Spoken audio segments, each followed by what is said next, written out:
Let's talk about the most uncomfortable part of selling your home, and that is pricing. It's always the price. Specifically, when to reduce the price, how to do it properly, and why getting this wrong could cost you tens of thousands of dollars. Because here's the thing most sellers don't realize. A price reduction doesn't mean flat out failure, but the wrong price strategy absolutely could.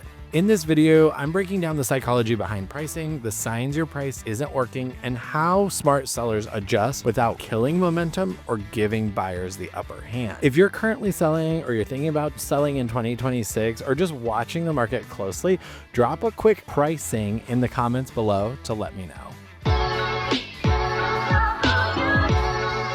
Okay, we've got to start out with the most important thing, and that is the very first price that you go to market with is the most important. And this is a hard truth that surprises a lot of sellers.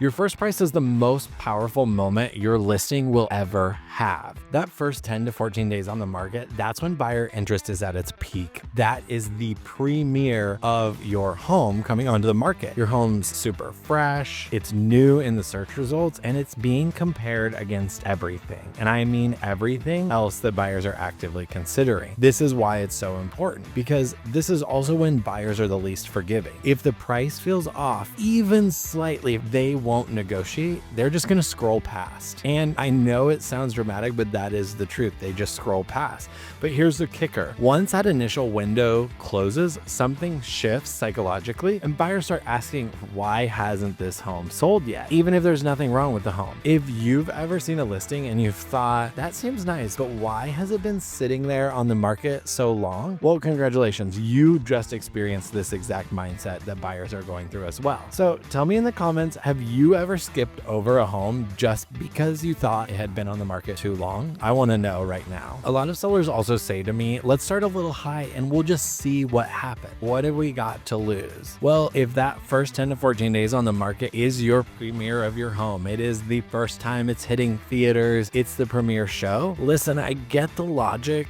On paper, it feels safe to try to go in a little high, but in reality, this strategy usually does the opposite of what you might want it to. Buyers don't emotionally adjust upwards to your price.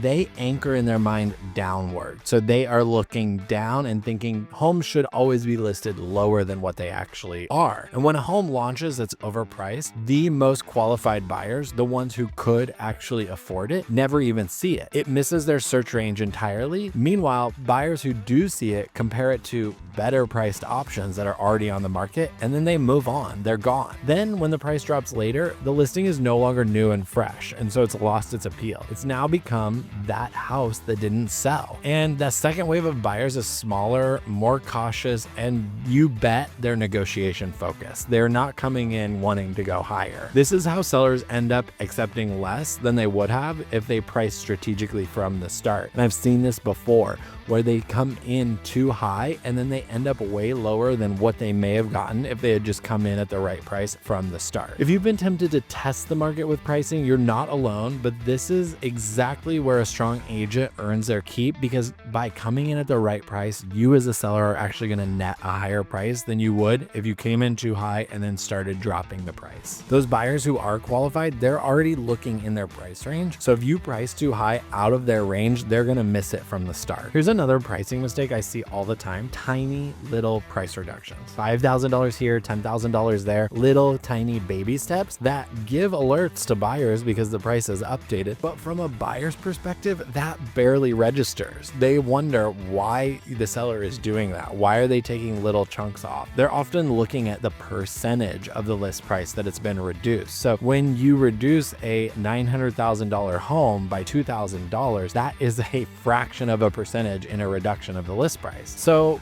buyers shop within price brackets and search filters. So if your home's listed at $825,000 and you reduce it to $815,000, you haven't even changed who can really see that home or how it feels emotionally, because they're searching on Redfin and Zillow up to $825,000. They're not searching in between $800,000 and $825,000. They're not searching by little increments of $10,000 or $15,000. Effective price adjustments do one thing: they change the perception of the home. They reposition the home into a new conversation, a new comparison set, and then ideally eventually that gets into a new wave of urgency because now your home is the most appealing based on the price. This is where pricing does become a strategy for sellers, and it's not emotion. And it's why working with someone who understands buyer behavior means the most to you as the seller. Okay, and let's clear something up now. Reducing the price is not a panic move, but waiting too long is. So here's the real signals your price may not be working.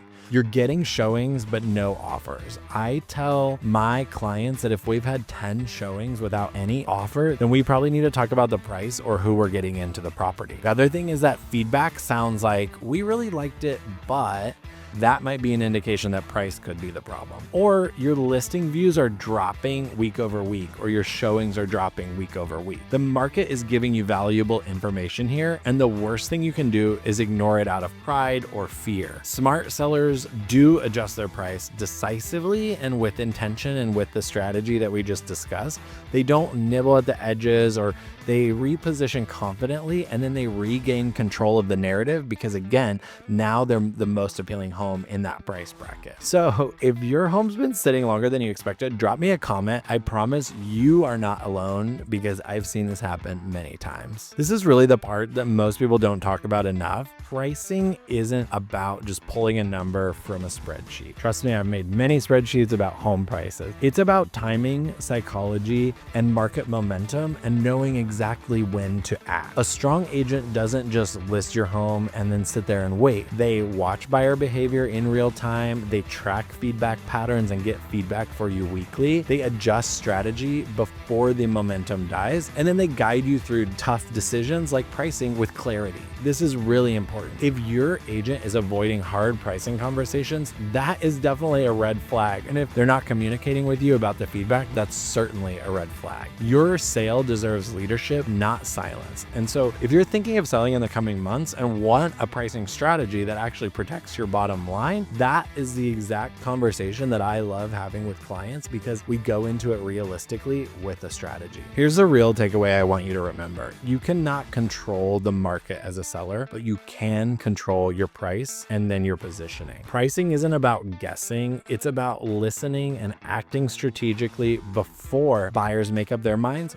for you, because they will if you let them. If you're selling now, or you're planning to sell, or even just watching how homes around you are performing, drop a comment and let me know where are you located. And if you want help building a pricing strategy that works with buyer psychology instead of against it, reach out. That's literally what I'm here for and what I specialize in. Don't forget to subscribe for more honest, real-world advice on selling your home in a smart way. And if you know someone who's thinking about the price of their home and going to market, make sure you like this video and send it to them, share it with them, and see what they think about their pricing strategy and if it aligns with what we've talked about today.